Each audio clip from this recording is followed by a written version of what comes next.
Today I will be talking about using a deep fusion model for stock market prediction using news, sentiment, and time series price data. Before I get into talking about the paper, I do want to mention that the link to the full research paper PDF will be in the description. I did not write this paper. This is just a discussion on the research that was done by someone else. So I highly recommend you read the full research paper if you are interested in doing so. In this video, I'll give an overview of the paper as well as point you in the right direction of where you can get started doing this yourself if you're interested in pursuing this as a fun project to work on. Before I get into talking about this research paper, I do want to mention that if you are interested in using alternative data in, for example, building more of these types of cool stock market trading strategies, then I highly recommend you check out our alternative data platform, Ticker Trends. Here we collect data from various online digital platforms that relates to financial markets, such as the success of various products that companies sell. This data can be very helpful in analyzing the performance and revenue of public companies. So I highly recommend, if you're interested in making these quantitative strategies or stock market prediction, to check out the Ticker Trends data terminal, which you can try for free and then decide to subscribe to if you do like it. We also offer a fully managed hedge fund, the Social Arbitrage Fund, as well as institutional data APIs. If you do work at a large quant hedge fund firm, we do sell data sources to those firms if you are interested. So let's get into using a deep fusion model for stock market prediction using this news sentiment data. Essentially, what this paper goes over is integrating daily stock prices with a combination of some technical indicators, which essentially is just other variations of the stock price with news sentiment data from a machine learning model that is specifically trained to analyze news sentiment for financial markets. So this is an important distinction because I think sometimes it can be overlooked what type of model you're using to gain sentiment from a certain article if your strategy revolves around sentiment. Using, for example, this financial BERT model will likely have better performance than if you're just using a general sentiment model, because something that is positive for markets to a traditional sentiment model might actually be negative. And most of the time, it doesn't always make sense to just train your own model. So I highly recommend, if you do want to approach this, to use news sentiment from a model that has been pre-trained specifically for financial markets, or more specifically, if you have a better idea of the interpretation of news sentiment and how it relates to markets, then creating your own model would make more sense. So with typical other approaches to using news sentiment to anticipate stock price, such as autoregressive models, they tend to struggle when dealing with this multivariate data and nonlinear features, which essentially means when you're not just looking at a single variable input, such as price, then once you start to combine things like news sentiment, they can start to underperform. So long short-term memory models tend to perform a bit better with this, and that's why a lot of public projects online relating to stock price forecasting use long short-term models, because they can kind of pick out those more interesting hidden features in data. They can also be very easily overfit to data as well. So that's something to look out for. Essentially, as you get into these more complex machine learning models, not only can they have quote unquote better performance, but when you're introducing more variables and more hidden relations, that means that you can really overfit to a certain time period that you're training your model with. However, when you start to incorporate data like news sentiment data, this leads to potentially actually extracting more interesting insights in your model rather than just picking out random variables that might happen if you're only using price data to train your model. So, using a long short-term memory model can address these issues, but typically only analyze a single data source, reducing their effective in volatile markets. What this paper proposes is incorporating multiple data sources leads to better performance, and that would corroborate with what I just mentioned about not just using price data, especially when using these more complex machine learning models.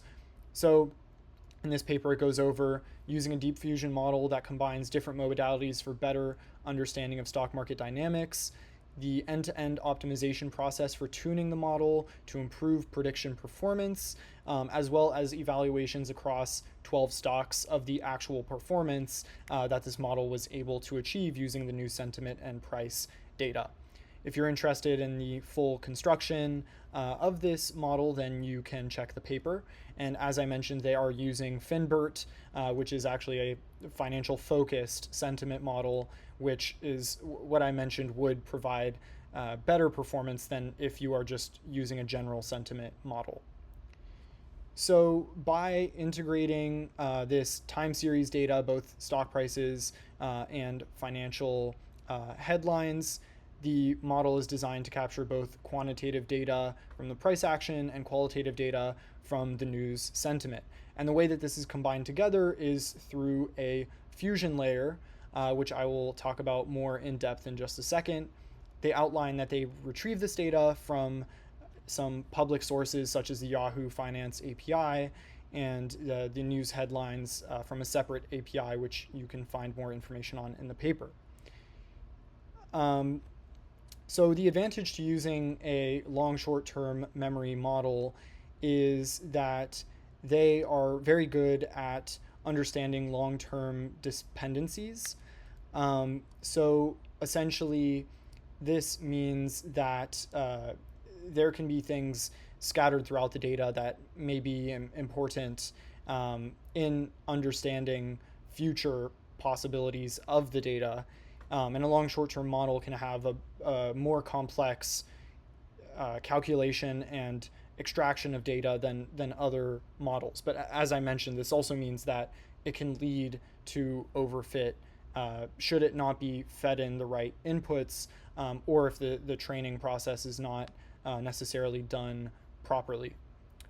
So the sentiment model itself uses self-attention mechanisms to compute sentiment scores from news headlines.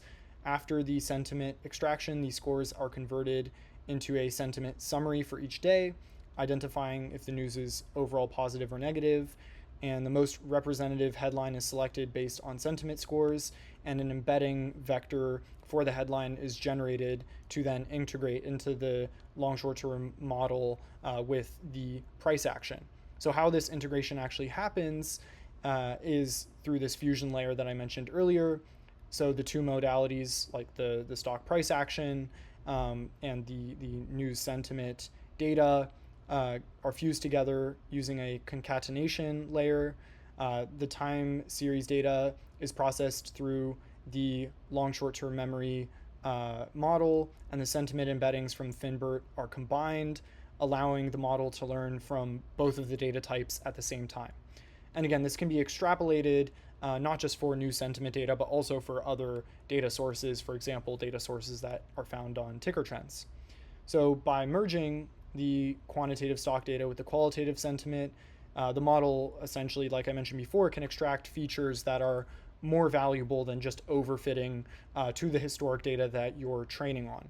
So hopefully, if you give this model information that is indicative or valuable enough for it to gain some level of additional understanding in what's happening in the price action, then it will be able to extract interesting insights. So this model uses a sliding window approach to predict the next day stock trends. So you can also experiment with how the model is trained and optimized, like I mentioned before. In this case, it's under the assumption that news sentiment will be a very short-term price action mover. So they're just looking at kind of like current day's news sentiment and seeing if it impacts the next day's price action. but maybe you want to optimize or build your model around having a longer term sliding window where you're looking at the monthly sentiment for a certain business or sector, and seeing how that impacts either short term or longer term price moves, and getting even more complex relationships from that. And the results show that the multimodal fusion model outperforms traditional stock market prediction methods, highlighting the power of integrating multiple data modalities to capture market complexity. So, of course, adding a little bit more information, not just financial information, turns out to be useful. But I think this is a really great starting point to then try these more complex ideas of integrating more data sets, and seeing what type of relationships you can get in the market, not just with a one-day sliding window, but potentially even more complex strategies. So if you are interested in trying this out for yourself, I did find a GitHub repo that could potentially be helpful to you.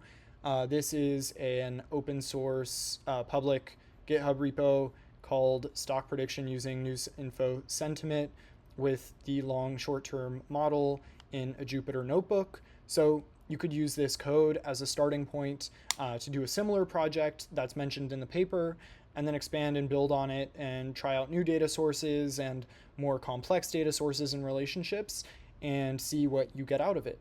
I will leave a link to the GitHub in the description below, and I hope you've enjoyed this video. We plan on making more videos like this, describing exciting or cool and interesting potential projects or starting points for quantitative trading or utilizing machine learning models in the stock market.